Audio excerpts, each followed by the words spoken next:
Hello everybody and welcome to Favorite Rugby on Favorite Sports, and some massive news in the club rugby landscape with the first ever Club Rugby World Cup set to take place in 2028 after all the major stakeholders have apparently signed a memorandum of understanding which will see the tournament take place for the first time in 4 years' time. But logistically, very, very complicated. We're going to get sort of stuck into exactly what the proposed format is and where the challenges are and just how this Club Rugby World Cup could happen and whether it's a good thing, a bad thing, or sort of, what the issues are. And I think for me, lots of reservations regarding the format as opposed to the concept of the Club Rugby World Cup. Now, before we do that, please do smash a like on the video. Please do subscribe to the channel as well. Right, so The Guardian released an article yesterday, in fact, last night, talking about the fact that the Club Rugby World Cup is apparently basically the principles have been agreed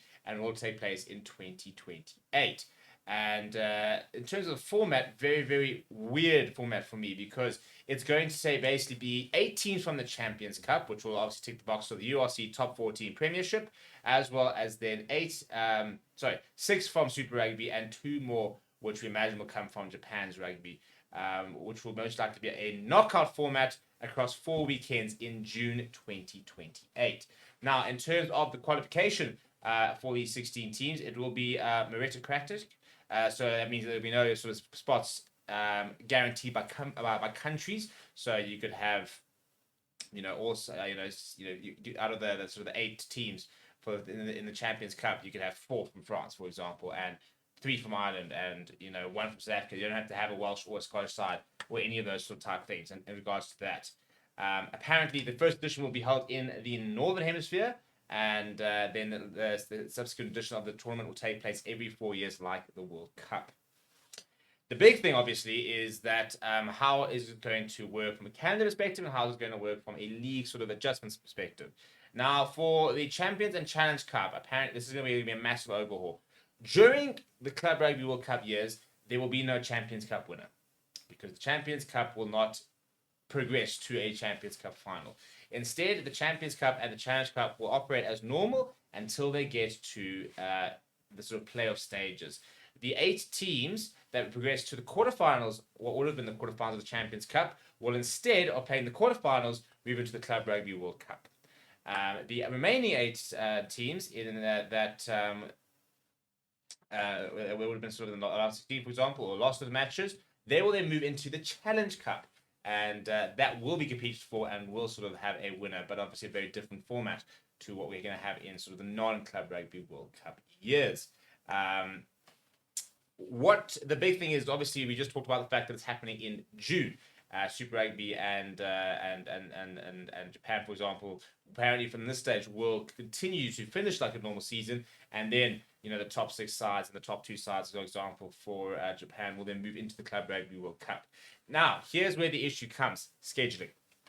Now, in order to be able to free up the month of June to have this competition, all the other local leagues are going to have to adjust their calendars, given the fact that this year, for example, that weekend of the 22nd of June features the Premiership final, the URC final, as well as Super Rugby final.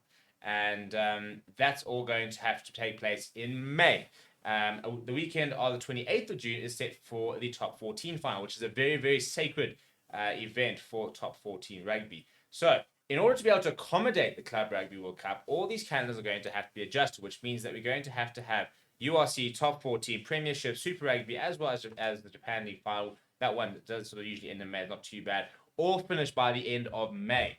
Now, obviously, you can, from a URC Premiership Top 14 perspective, you can look at the fact we just had round 16 and the quarterfinals happening now in April, as well as the finals and the semifinals and quarterfinals will happen in May. So when you think about the fact that we lose the semifinal or final weekend, that prevents 2 more weekends for URC Premiership Top 14. So you can kind of cut that in that. But it's going to be very difficult, especially for Super Rugby, for example. They're going to have to start a lot earlier in the season if they are to finish the scheduling in time for that sort of month of June. The next big problem is player load. We're now talking about extra games. From a Super Rugby perspective, for example, you're now going to play a full Super Rugby and then go into 3 or 4 knockout matches in a Club Rugby World Cup. Similar issue with Top League for Japan. depending on the format, it might only be one additional game for the likes of your Northern Hemisphere, or also the Northern Hemisphere competitions, including South African teams. But this suddenly becomes a very compact season where players' workload is going to be really, really increased. And in terms of whether it's worth it or not, I'm not convinced. I think I look at this format and you think about the 8 teams in the Champions Cup. So that would be the current quarterfinals, for example, which wouldn't feature some big teams. It would not feature the likes of Stormers. And right now, if we had to look at the format, it wouldn't feature the likes of a Munster, who went out. It wouldn't feature the Sharks. The Sharks wouldn't really deserve to be there. But this is kind of the sort of the reality of what this might be. In terms of the qualification, you've got 3 competitions. The URC, which has 16 teams, top 14, which has 14 teams. Who knows how many teams the Premiership will have by the time we get there, because they're kind of flying, dropping like flies regards to all the financial issues. But currently sitting at 10 teams. So you've got 10 teams, 14, 24, and 16. You've got basically 40 teams who are competing for 8 spots, compared to Super Rugby, which rumors about potentially Jaguars coming back and issues potentially with the Western Force and the likes. But that's 12. So in the Super Rugby, you've got 12, of which 6 of them will qualify for the Champions Cup, or for the Club Rugby World Cup, compared to 8 out of 40. So it's going to be a bit of an interesting one in terms of how they get the qualification right. I personally think you should probably be looking at more sort of the actual leagues themselves. You go and say top 14, Premiership, URC, Super Rugby, Japan League, 5 leagues, for example.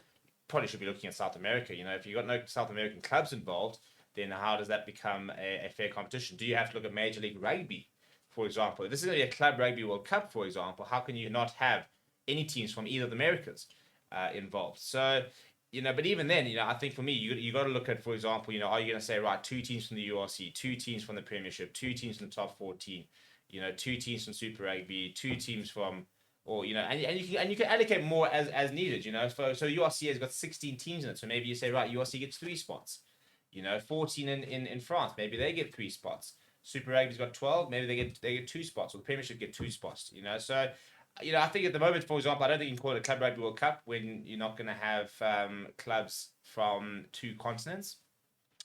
It doesn't really matter if they're going to compete or not. It doesn't matter if you don't think that a Major League Rugby team is going to compete. They probably wouldn't.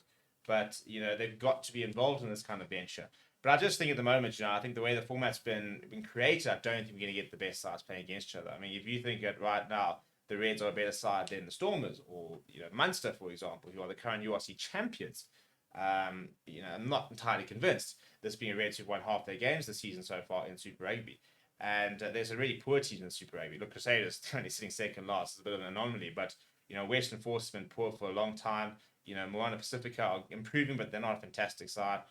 So there's a lot of weak sides in the Super Rugby, and I think that considering that they're gonna make up a large portion, they'll have more teams than that in the end of the league potentially. For me, doesn't really make sense from a weighting perspective. So, the concept of Club Rugby World Cup is a cool concept in theory. I think the practice at the moment, I think we're going to see a lot of issues with it. We'll have to wait and see exactly how it goes. I think losing the Champions Cup is quite sad for that season. And I don't think anybody's going to look at the Club Rugby World Cup and think it's, to be honest, I don't think they're going to think it's is that much more important than the Champions Cup. In fact, I think in many instances, people would rather win a Champions Cup than a potential Club Rugby World Cup, given the current format. But let me know what you think down in the comments below. Please do smash like on the video. Please do subscribe to the channel as well.